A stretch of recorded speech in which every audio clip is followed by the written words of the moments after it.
कर सकते हैं तब लोगों को। हाँ जी, तो मैं आपको बता ही नहीं सकता। देखिए सेविंग अकाउंट में पक्का मिलता है कि नहीं मिलता? सेविंग अकाउंट के और क्या फीचर्स है, क्या फीचर्स है सेविंग अकाउंट में, क्यों रखते हैं पैसे? तो कभी भी डालो कभी भी निकालो, कितना भी डालो कितना भी निकालो। 1 करोड़ डाला लेकिन 500 रुपये भी निकाल सकते हैं। सारी फीचर्स लिक्विड फंड में। So this is why liquid fund. So ये आपके पहली बात का आंसर हुआ। दूसरी बात का आंसर एफडी जो टैक्स फ्री है। तो डेट फंड में एक और कैटेगरी होती है, उसको इनकम फंड्स बोलते हैं। एफडी जनरली लोग कितने दिन की कराते हैं? 1 साल 1.5 साल, कोई 1 महीने की तो नहीं कराता है एफडी। तो अगर 1 साल वाला प्रीव्यू हो तो डेट फंड में लगा सकते हैं। जनरली मैं आपको एक बात और बताता हूँ, आपने कितने ऐसे लोग हैं जो एफडी कराते हैं और फिर उनको रिन्यू करते रहते हैं? एग्जैक्टली। आपको क्या लगता है, सज्जन से मिला हूं जो 30 साल की एफडी कर रहा है और वो इसलिए एफडी कर रहा है कि भाई पता नहीं कब जरूरत पड़ जाए। तो आपको पता है अगर 10 साल की भी एफडी होती है तब भी आप निकाल सकते हैं कि नहीं? और 1 साल की है तब भी। तो फिर क्यों ना 10 साल की जाए, जब कभी भी जरूरत पड़ेगी तो वहां से भी निकाल सकते हैं। लेकिन हमेशा लोग 1 साल 2 साल 3 साल, क्यों? पता नहीं कब जरूरत पड़ जाए, या पता नहीं हम और अच्छा कोई इन्वेस्टमेंट कर देंगे। इस सोच के साथ वो 30 साल की एफडी कर देते हैं और शुरू करते हैं 15% पे और आज वो 7% पे कर रहे हैं। क्यों? रिन्यू करते रहते हैं, बस रिन्यू करते रहते हैं। तो फैक्ट ऑफ लाइफ ये है कि लोग जो एफडी में पैसा रखते हैं उनको कोई जरूरत नहीं होती, वो वेट कर रहे होते हैं इमरजेंसी का कि इमरजेंसी आएगी और बस को यूज कर लो। तो इस डेट फंड में अगर लोगों ने 3 साल पैसा रख लिया तो उस पर कोई टैक्स नहीं लगता। क्या बात है? एफडी की एक खास बात होती है कि आपने 1 लाख की करी, क्या आप उसमें से 2000 रुपये निकाल सकते हैं? नहीं, आपको पूरी एफडी तोड़नी पड़ती है। लेकिन जो डेट फंड है जो मैं बता रहा हूँ, इनकम फंड्स, आपने 1 लाख रखे, आप 1000 निकालिए, 2000 निकालिए, जितना निकालेंगे उसके अलावा बैलेंस पे ब्याज मिलती रहेगी और आपका जो टैक्स है वो ऑलमोस्ट जीरो हो जाता है। क्या कहना है? So this is second answer, income fund category है। SBI corporate bond fund, Birla sun life medium term fund बहुत अच्छे इनकम फंड्स हैं जिनको मैं सबसे ज़्यादा प्रयोग में लाता हूँ। थर्ड मैंने क्या बात की, LIC का प्रीमियम कैसे कम करते हैं? तो आपने पता है LIC म्यूचुअल फंड का कम भी करती है। पहले उसका नाम LIC नोमुरा म्यूचुअल फंड था। नोमुरा जापानीज कंपनी है जो छोड़ के चली गई है, LIC के साथ नहीं है, इसीलिए LIC Nomura word LIC mutual fund हो गया। उनकी एक स्कीम है LIC सेविंग प्लस फंड। तो LIC ने एक ऐसा एप्लीकेशन डेवलप किया है कि अगर आप देखिए LIC प्रीमियम भरने वालों को कई समस्या आती है। पहली समस्या, जैसे मेरी 186 पॉलिसी है, आपको क्या लगता है कैसे मैनेज होती होगी? रोज एक आदमी भूल जाते हैं, भूल सकते हैं, कुछ भी हो सकता है, कभी पैसे हैं कभी नहीं है, तो एक डिफिकल्ट टास्क है। दिसंबर में मेरा प्रीमियम लगभग 6 लाख रुपए और मार्च में 9 लाख रुपए जाता है। 18 लाख में से दिसंबर में 6 लाख और मार्च में अभी चल रहा है, इसमें 9 लाख रुपए जाता है। अब 9 लाख रुपए अचानक कोई लायबिलिटी आ जाए तो थोड़ा सा इश्यू है ना इसमें। तो ये एप्लीकेशन आपको 3-4 समस्याओं से निकालता है। एक तो LIC आपकी मिस नहीं हो सकती। दूसरी बात है, सैलरी क्लास क्या चाहता है कि भाई हर महीने मैं कमाता हूँ, हर महीने कुछ हो जाए तो अच्छा है, रेदर देन कि एक साथ मुझे देने पड़े। तो इसमें क्या कर सकते हैं आप कि पहले अपनी सारी पॉलिसियाँ, क्लाइंट की जितनी भी पॉलिसी है उसका टोटल प्रीमियम निकाल लीजिए। एक एग्जाम्पल लेते हैं, सपोज 6 लाख साल का प्रीमियम है, डिवाइडेड बाय 12 कर दीजिए, कितना हुआ? 50,000 में से आप 2-4 हज़ार रुपये कम कर दीजिए, नहीं तो 50,000 ही रहने दीजिए, ठीक है? आप उसकी 50,000 रुपये की SIP कराइए इस फंड में, जो कि LIC सेविंग प्लस फंड कहलाता है। इस फंड के ऊपर 8 से 9% ब्याज मिलती है। देखिए गारंटी जो शब्द है उसको हम मिसयूज ना करें तो बहुत अच्छा है। मैं आपसे 1 लाख रुपए लेता हूँ और उसमें 7% की गारंटी देता हूँ, और 1 लाख रुपए वो लेते हैं जो कहते हैं मैं 9-10% ब्याज दूंगा लेकिन गारंटी नहीं है। आपको क्या लगता है 7% वाला ज़्यादा है, कम से कम गारंटी है, लेकिन 8-9% वाला हमेशा 9-10% ही देता है। गारंटी कम की लेके क्या करोगे? जो चीज़ 9-10% दे ही रही है उसमें 7% की गारंटी लेने का क्या फायदा? ठीक बात, अच्छा आप समझ रहे हैं ना इस बात को? आप 4% की गारंटी सेविंग प्लस में करिए ना, गारंटी है 4% दे देंगे आपको।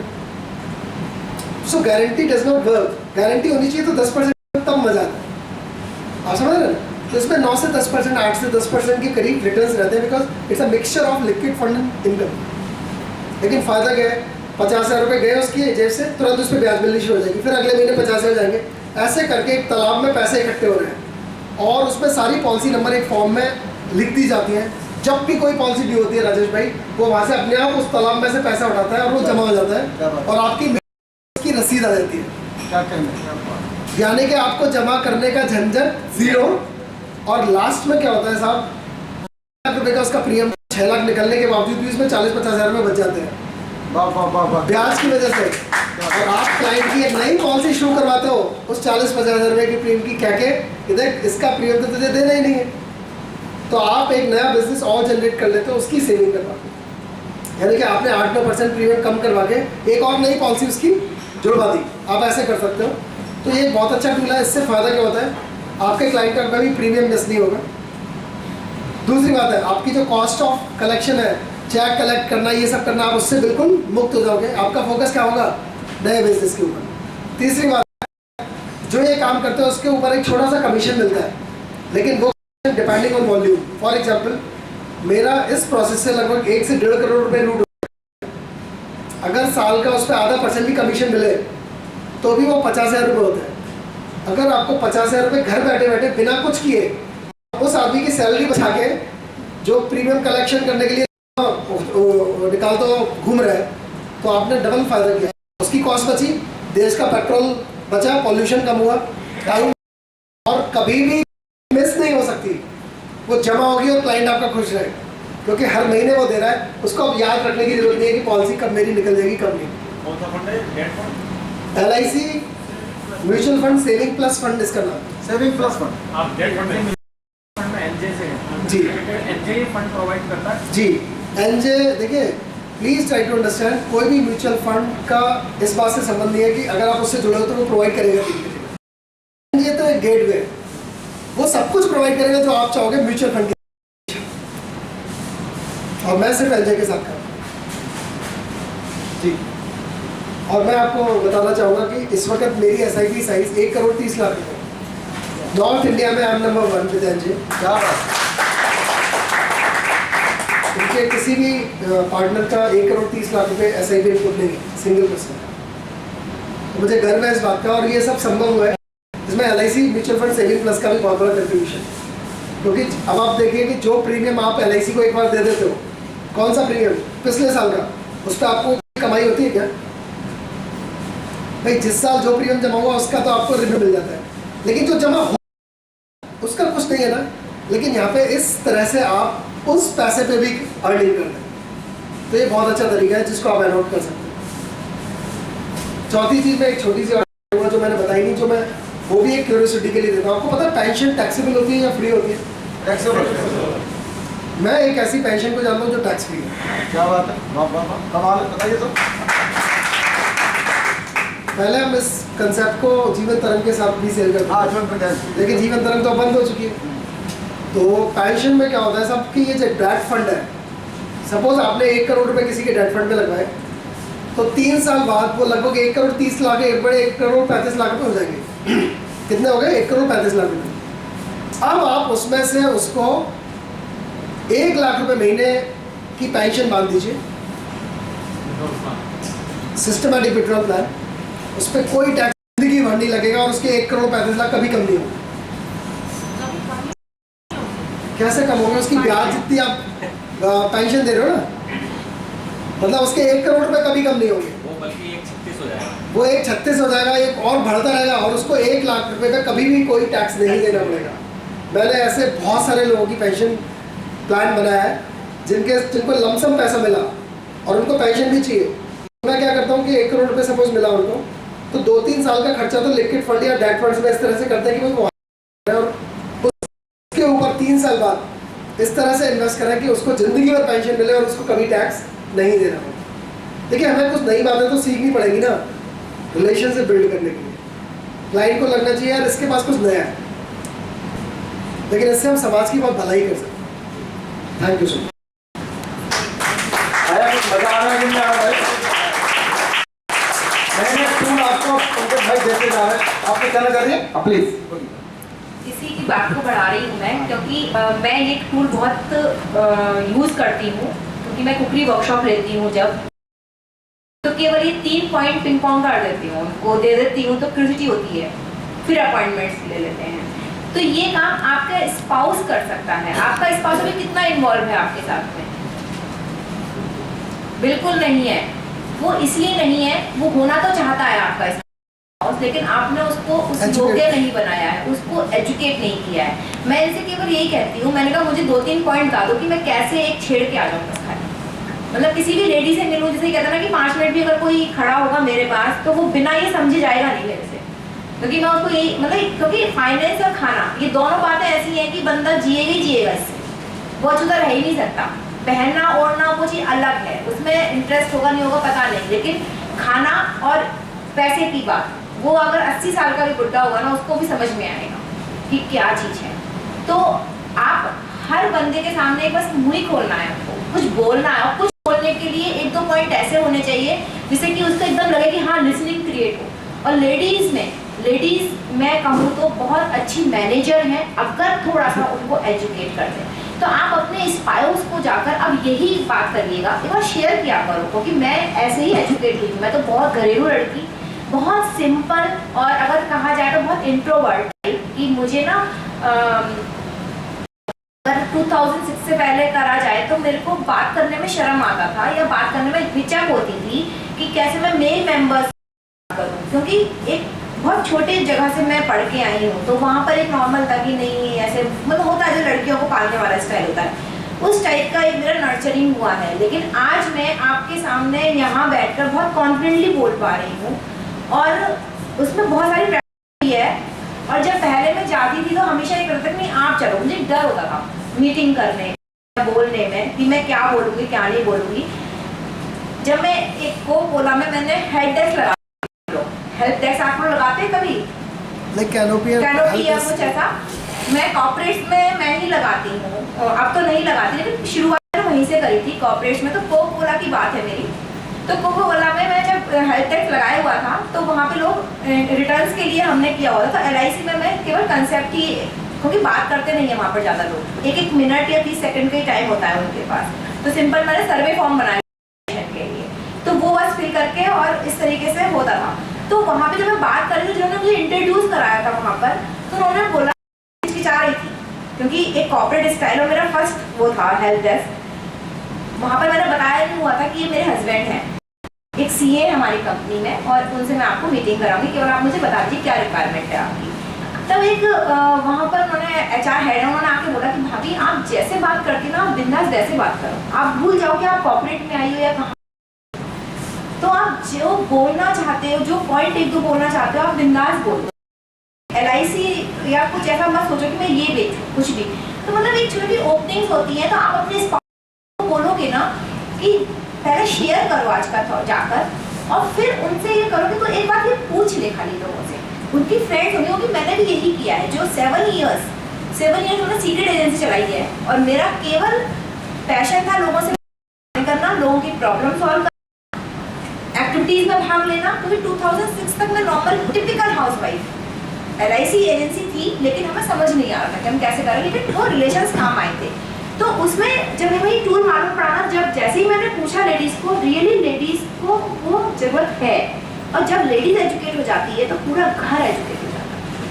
आज मेरा मिशन यही है, आज मैं गाँव में जाकर महिलाओं को इस चीज़ के बारे में बताती हूँ, सेविंग के बारे में, इस चीज़ के बारे में। गाँव की महिलाओं ने मेरे साथ में ये शुरू किया है, क्योंकि उन तक तो कोई नहीं, और वो जाकर घर में डिस्कस करती हैं, तो उसका बेटा बेटी वो एजुकेट होते हैं। तो अगर देखा जाए महिला की जो पावर है ना, कि अगर वो एजुकेट हो गई तो पूरे घर को, पूरे समाज को, पूरे मतलब कह सकते हैं देश को एजुकेट कर सकती है।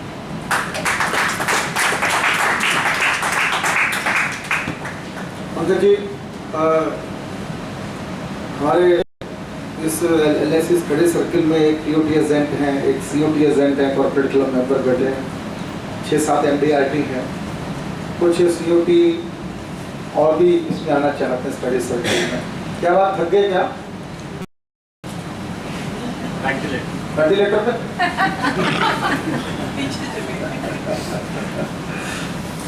तो इन सब की इच्छा की कामना ये है कि हमने सुरेश अग्रवाल जी से भी पूछा था कि आपका फॉर्म 16 कितने अमाउंट का होता है। हालांकि ये सीक्रेट है, लेकिन फिर भी हम चाहते हैं कि आप जब सब बातें खुल के शेयर कर रहे हैं, बहुत धन्यवाद आपका। ये चाहते हैं कि आपके कितनी पॉलिसीज आपकी इस समय आपकी एजेंसी में, साल का लगभग कितनी नंबर ऑफ पॉलिसीज आप लोग कर लेते हैं, आपका एफपीआई कितना है, आपका फॉर्म 16 कितना है। ये कुछ डाटा मैं चाहूँगा कि आप हमारे से शेयर करें, जिससे उनको पता लगे कि एक आदमी एक साल में कितना काम कर सकता है। सीए की प्रैक्टिस करते करते एक पूरी इंडस्ट्री चलाते हैं। ये मेरी तरह एलआईसी का काम पार्ट टाइम करते हैं, जैसे मेरा फुल टाइम काम कविता है, एलआईसी बहुत पार्ट टाइम काम है मेरा। ऐसे इन लोगों का भी एलआईसी बहुत पार्ट टाइम काम, मैं जानता हूँ, अति पार्ट टाइम। आपकी तरह फुल टाइम काम नहीं है इनका, बहुत सारे प्रोजेक्ट दूसरे करते हैं। उसके बाद तक कि आपके एजेंसी में कितना काम और होगा जानकारी दीजिएगा। धन्यवाद राजेश भाई। एलआईसी में अगर मैं बताऊं तो आज से 12-13 साल पहले हमारे डेवलपमेंट ऑफिसर ने ममता भटनागर जी का नाम सुना है किसी ने? बिल्कुल सुना है। तो ममता भटनागर जी को बुलाया था से देख लिए, बिकॉज उनका जो फॉर्म 16 था उस वक्त 40-45 लाख रुपए का था। तो 12-15 साल पहले 45 लाख रुपए अगर कोई एजेंट कमा रहा था, मतलब हमारे सामने, तो वो पहली परिस्थिति थी। 2003 की बात होगी है, लगभग 4000 पॉलिसीज होती थी उनके साथ जी। वो सेविंग क्या है? ऑफिस भी देखा था उनका। अच्छा हाँ, उनके घर पे भी मैंने बुलाया था मैं फिर। तो मुझे ऐसा लगा यार ऐसा होता है, शायद हमारा फॉर्म 16 उस वक्त 1-1.5 लाख रुपए का होगा 2003 में।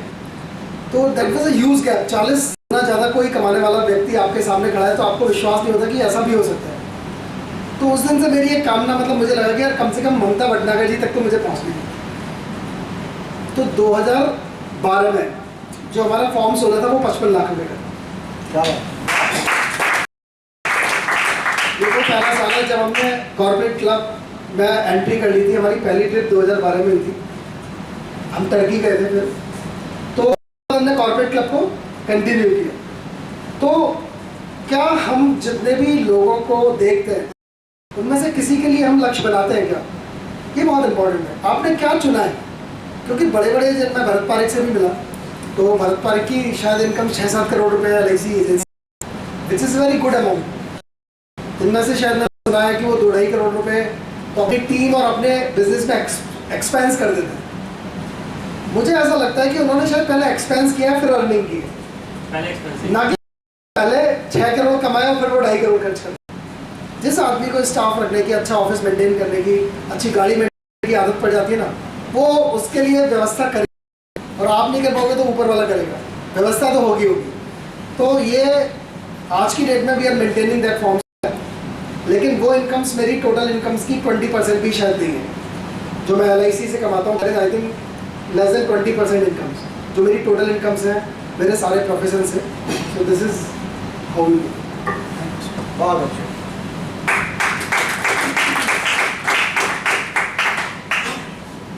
पार्ट टाइम काम करते हुए कॉर्पोरेट ग्रुप की मेंबरशिप लेना, 55-60 लाख रुपए का फॉर्म 16 एलआईसी का है, म्यूचुअल फंड का काम भी करते हैं, जनरल इंश्योरेंस भी करते हैं,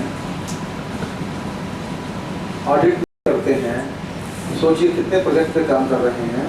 मेरा प्रोजेक्ट और अभी मैं इसी पे आ रहा हूँ, पति पत्नी कहते हैं कि एक साइकिल के 2 पहिए हैं, लेकिन हमारे मित्रों ने उसको साइकिल के बजाय एक पहिया साइकिल का और एक पहिया ट्रैक्टर का है। ऐसा ही हो रखा है कि नहीं हो रखा? वो ज्यादा दुखी है बेचारा, सबका अपना बड़ा दुख है।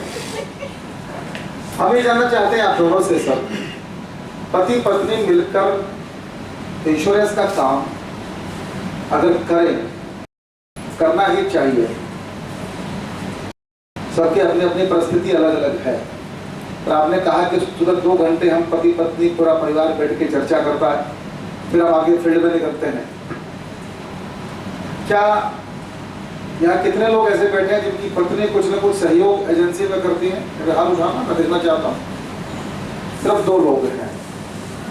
इसका मतलब बाकी लोगों ने ना अपने पति को या ना अपनी पत्नी को इस प्रोफेशन में सहयोगी बनाया है। हिंदी बात है, हिंदी बात। सही बात। आप उसको एक बार मेरे पास ले आओ, मैं बना दूंगा सहयोगी आपका।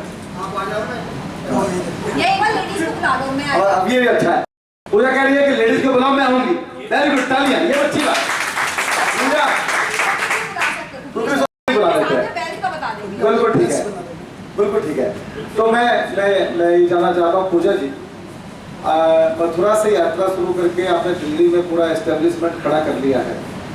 आपका जो सोशल प्रोजेक्ट है जिसमें आपने इतनी सारी महिलाओं को जोड़ रखा है, उसमें आप क्या क्या करती हैं, वह प्रोजेक्ट से आपने क्या क्या अचीव किया है, और उसमें कितने घरों को, कितने मोहल्लों को, क्या वह आपका जो वुमेन एम्पावरमेंट वाला प्रोजेक्ट है उसका फायदा किसी के बिजनेस में भी हुआ है कि नहीं हुआ है, इसके बारे में कुछ थोड़ा को बताइएगा। पूजा जी बहुत ध्यान से सुना ये बात।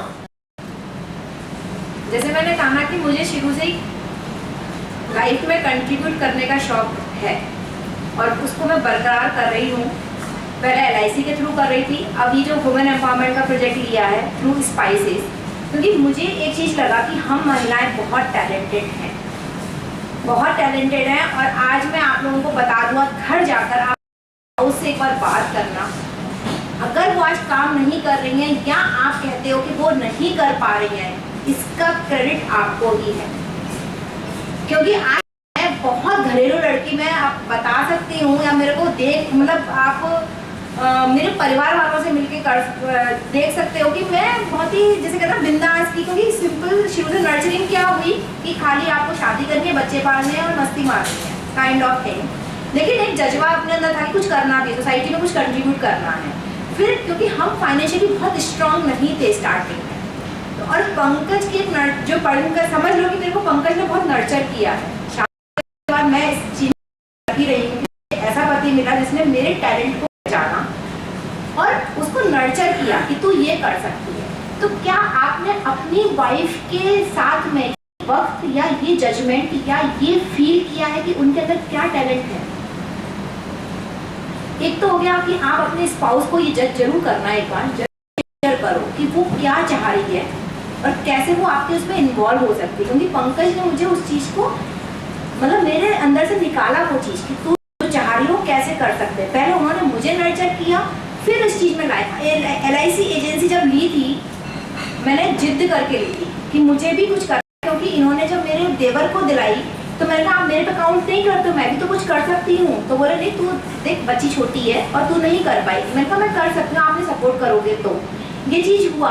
और जब 2006 तक यही कर रहा था, मैं थोड़ा बस वही रिलेशनशिप एंड बात करने का ये करती थी। और 7 ईयर्स तक मैंने अपने घर में भी नहीं बताया कि मैंने LIC एजेंसी ली हुई है, क्योंकि अजीब लगता था मुझे, क्योंकि बहन बेटी से उनके काम करा रहे हैं। तो मैं नहीं चाहती थी कि पंकज के ऊपर कुछ ऐसा हो, तो मैंने अपने घर में छुपाया हुआ था, क्योंकि उस लेवल पे नहीं आ रहे थे हम लोग। जब 2006 में मैं IOE हम ज्वाइन कर रहे थे, उस दिन भी लड़ाई हुई है मुझसे, मैंने इनसे लड़ाई करी है कि आप मेरे काम कराना चाह रहे हो, क्योंकि वो नर्चरिंग तो वैसी थी ना, केवल आप मेरे को बताते रहो कि मैं ये करना है, क्योंकि सोसाइटी के लिए मुझे कुछ करना था। लेकिन अर्निंग करूँगी तो ये तो एक वो हो जाएगा ना कि खानदानी लड़की ऐसे कर रही है। एक बहुत अलग सी सोच थी मेरी उस टाइम कि मैं कमाने बाहर जा रही हूँ। लेकिन फिर उन्होंने कहा कि तू कर सकती है। तो आप अपने स्पाउस में झांकना ये चीज़ की, जो अगर हेल्प नहीं कर पा रही है या कुछ कहीं ना कहीं सोच विचार अलग हो रहा है कि की वजह से नहीं कर रही है, या उसकी योग्यता नहीं है, या कहीं वो उतनी पढ़ी लिखी नहीं है, या ऐसा। तो ये तो हुआ एक हम लोगों के बीच में, जो मैंने अपने कि मैं पढ़ी लिखी भी थी, योग्य भी थी, लेकिन क्योंकि मेरी सोच ये थी कि बहन बेटी को काम नहीं करना। मेरे को एक सिंपल था कि बाहर जाकर मैं काम करूंगी तो डिफरेंट रहेगा। ने भी वो सपोर्ट नहीं कर रहे थे, लेकिन उन्होंने इस सोच को बदला कि तू सोसाइटी के लिए कैसे कर सकती है। तो मैंने जब LIC करना शुरू किया तो उसी टाइम पे मैंने फिर वेल्थ क्रिएटर बनाने शुरू करे। मैंने अपनी फ्रेंड्स जो कुछ करना चाह रही थी उनको अपने साथ लिया LIC के लिए। तभी मैंने ये कहा कि मैं LIC काम करूँगा, तुम लोग भी करो, चलो तुम लोग करो। तो ऐसे करके मैंने 10 लोगों की टीम बनाई थी और वो लोग मेरे लिए LIC सेल करते थे। शुरू हुई कि कैसे वुमेन एम्पावरमेंट हो सकता है। तो घर में बैठी है, क्या काम कर रहे हैं, कुछ नहीं है। अच्छा, मेरा सर्कल थोड़ा एजुकेट वाला हो गया, जैसा मैं हूँ वैसे ही होना शुरू हो गया, लेकिन करना कुछ नहीं, क्योंकि उनके भी वही रिस्ट्रिक्शन थे कि आप बाहर जाकर कुछ काम नहीं क्यों करना है। मेरे घर वालों ने तो ये तक कह था कि पंकज कम कमाता जो तू काम कर रही है, सोच है ना। तो ये आप अपने घर में देखो, कहीं ये मैसेज तो नहीं जा रहा है। या उनकी एजुकेशन उस टाइप की नहीं है कि वो कर सके। LIC के लिए एजुकेशन नहीं चाहिए, मैं ये मान सकती हूँ। मैंने जबकि शादी के बाद सब कुछ किया, M.Com मैंने शादी के बाद किया, क्योंकि वो कुछ चाहिए था तो मैंने कहा पढ़ा दो आप मुझे, बोलो ठीक है पढ़ ले तू, तो वो चीज़ होती गई। लेकिन अब मुझे लगता है आज की डेट में पैशन मस्ट है, और हम लेडीज सभी बहुत एम्पावर हैं। अगर हम एक टाइम पे 4-5 काम संभालते हैं, हम कॉल अटेंड करते हैं, बच्चे पालते हैं, हम पति को भी देखते हैं, हम मेड को भी देखते हैं, हम खाना भी देख रहे हैं, अगर हम 4-5 टास्क एक साथ कर पा रहे हैं तो वी आर सो टैलेंटेड। हमें ये समझना पड़ेगा और उसके लिए अपने पति को समझाना पड़ेगा कि हमें योग्यता तो है, हमें तुम बताओ हम कैसे काम करें। वो मैंने जब शेयर किया तो पंकज मुझे कुछ हेल्प कर पाए, और जो हेल्प कर पाए करना था, और मुझे जो मिशन चाहिए था वो चीज़ होती गई। वही मैंने मिशन लेडीज़ को पास किया। मैंने गांव में रिसर्च किया कि गांव में ऐसी कई लेडीज़ हैं जो बहुत टैलेंटेड है लेकिन अनपढ़ है, कुछ नहीं कर सकती हैं।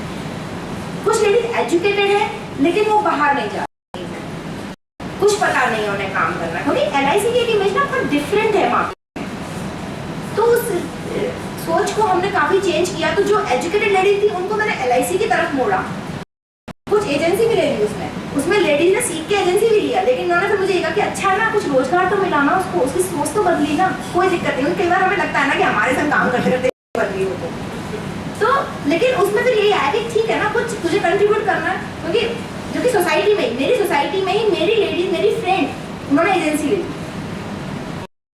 क्लाइंट से पॉलिसी भी ले ली, लेकिन फिर भी क्योंकि हर किसी का एक वे ऑफ वर्किंग है, तो उसको एक एज ए शुरू किया है सिंपैथी तौर पे 1,000-2,000 महीने की कर दी। तो ये बोले पागल ठीक है ना, और उन्होंने काइंड में बताया कि मुझे हमने उसको इसलिए दिए क्योंकि वो आई थी और उसने शुरू किया है, लेकिन हम मतलब हमारे साथ जुड़े हुए हैं ना, कोई बात नहीं, फिर भी मैं सर्विस दूंगी आपको ना, उन्होंने सर्विस तू ही देगी हमारी। मैंने कहा ठीक है, हमें कोई टेंशन नहीं है, मैंने कहा मेरे पास तो बैक सपोर्ट है। तो इस तरीके का रहा कि एक एजुकेटेड लेडी जब गाँव में सर्च किया, अब कुछ नहीं था, क्या दूँ मैं उनको, सेल नहीं कर सकती है। तो ये प्रोजेक्ट शुरू हुआ पूजा स्पाइसेस का, क्योंकि मैं कुकरी क्लासेस लेती थी। तो खाना बनाना हर गृहिणी को आता है, लेकिन उसको एक पहचान देना ये बहुत मुश्किल है। पहचान आज हम कई नाम से जाने जाते हैं, अपनी बेटी के नाम से जाने जाते हैं, पति के नाम से जाने जाते हैं, या उस खानदान के नाम से जाने जाते हैं, लेकिन अपनी कोई पहचान नहीं है औरत की। लेकिन क्या हर औरत बना सकती है? यस, बना सकती है, एज ए अच्छी बन के बना सकती है। एक अच्छी कहते हैं ना कि अगर अपनी कुछ मनी चाहे 5,000 ही कमाए, उसको बहुत प्राउड फील होता है कि सेल्फ इंडिपेंडेंट। मैंने गांव में केवल यही चीज खोजी कि क्या तुम करना चाहती हो, अगर तुम करना चाहती हो तो मैं हूं तुम्हारे साथ, करना तुमको पड़ेगा, मैं ऐसे नहीं दूंगी, क्योंकि ये सेल्फ सस्टेन ग्रुप है, हम लोग खुद मिलके चला रहे हैं। खर्चा वगैरह जो भी है वो हम इसी जो भी हमारा स्पाइस सेल होता है उसी से जो फंड आता है हम उसी से ही चलाते हैं।